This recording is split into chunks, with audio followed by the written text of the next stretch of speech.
We dismiss history at our peril. Liberty Nation Radio with Mark Angelides. Well, the latest GDP first quarter figures are out for the United States, and it doesn't look so great. But fortunately, we're joined by Liberty Nation's economics affairs correspondent and guru on all things economics, Mr. Andrew Moran, to help us see what works and what doesn't in this new Bidenomics economy. Welcome back to the show, Andrew. Thank you for having me. So tell me, what's the latest GDP figures? Yeah, so this was astounding because everyone expected at the bare minimum an expansion in the GDP of around the Atlanta Fed Bank had it penciled in at 0.4%.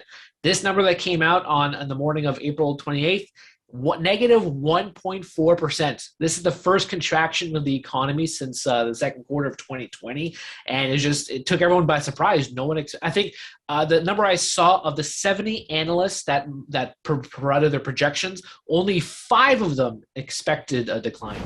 What's interesting there is you say from the third quarter of 2020, that was in the peak of the pandemic. Yes. And so we expect a contraction in GDP for that period. But now we're out of the pandemic. The restrictions have been lifted and we've still got a contraction. Does that mean that the economy is essentially an utter mess?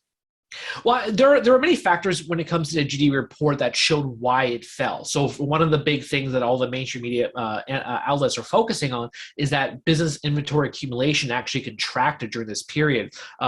If you read one of my articles earlier this year on Liberty Nation, I talked about the reason why the fourth quarter growth was the best since 1984 was because of business inventory accumulations. A lot of companies were stocking ahead of the holiday season, so you had dramatic growth. Now, fast forward a quarter, and as I expected, these numbers were going to decline, and that's what contributed to the recessionary GDP in the first quarter. Other things too, federal, state, and local government spending declined. That took a dip. Exports, that also took a huge significant decline in the GDP snapshot. The only things that were up were imports and non-residential investment activity. Those are the two things that foreigners buying land and replacing the things that America stopped building itself. Those are the two growth areas. That's correct. Well, that seems a shame in and of itself. Now, Andrew, we obviously during the fourth quarter of last year, we had a lot of media talking heads, a lot of people in the administration saying how well the Biden economy is doing and crediting Joe Biden with that. But as you say, it was really just inflated because of supply chain crises beforehand. And of course, people not being able to shop. So they built inventories in the shop. So that was a false picture then. Yeah. And yet the Biden administration took full credit for it. So do you see them taking full credit for a negative 1.4 shrinkage with the same gusto?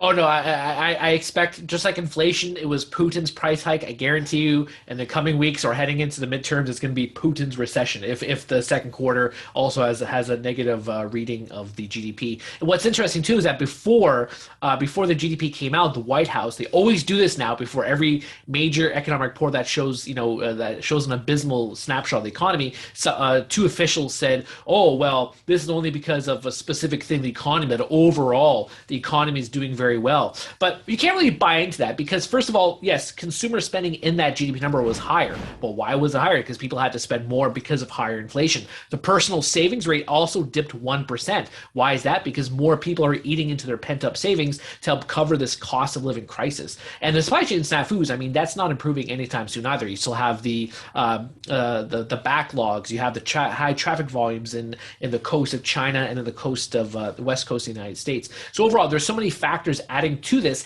And one more thing too, this GDP report does not include the Federal Reserve raising interest rates, especially how more aggressive it's going to be in the coming months. So I expect the second quarter GDP probably to not be, it could be worse than this one just because the supply chain crisis is not getting better because China was under lockdown. Shanghai closed up shop. Factories had to stop producing, and now they're having catch up. But that's not as good either, but I won't go into that part. And then, of course, the Fed, they're trimming their balance sheet, the $9 trillion balance sheet, and they're raising interest rates by 50 basis points at the May and June, likely, FOMC policy meetings. And one more thing, too. Andrew, I've got to cut you off there. Let's dig down a bit into this because you've rattled off a lot of numbers there and a Yes. lot of Yes. approaches towards handling the economy to try and steer it away from what the Biden administration calls the Putin price cycle, Putin inflationary measures.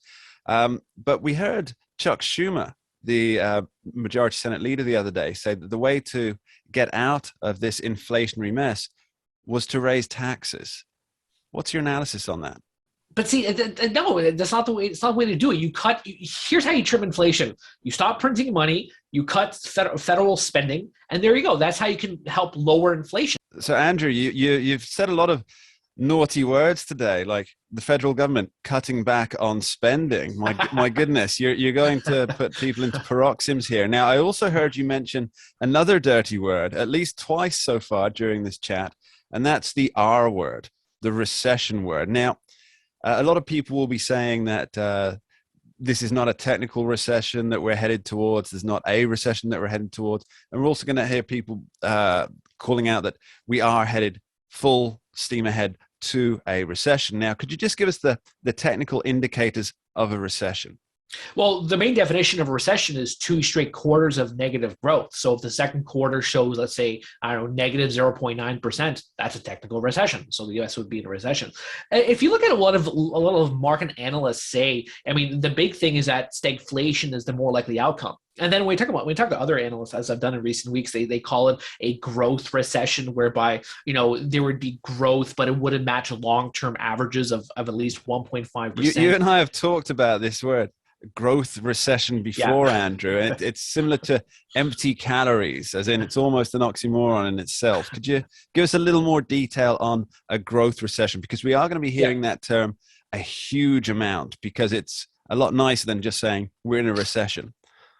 Well, it's funny. I've been writing about economics for a decade, and I studied at Mises Institute economics, and I've never heard that term before, growth recession. But it's from what I've learned from this market analyst is that a growth recession is when the economy grows below the long-term average of 1.5%. Now that happened a lot under the Obama years. I never heard that term either. Well, I'm sure the government will find a way to spend their way out of it with your money. Andrew Moran, thank you very much. Thank you for having me. You're listening to Liberty Nation Radio, heard across the Radio America network from our flagship station in the nation's capital, WWRC in Washington, D.C. And remember, you can tune in for Liberty Nation on KNTR 106.3 FM out of Lake Havasu City, Arizona. Later on the show, we discuss the power of presidents and kings in talking liberty. But up next, we ask if Russia and Ukraine have crossed their own personal Rubicons. Don't touch that dial.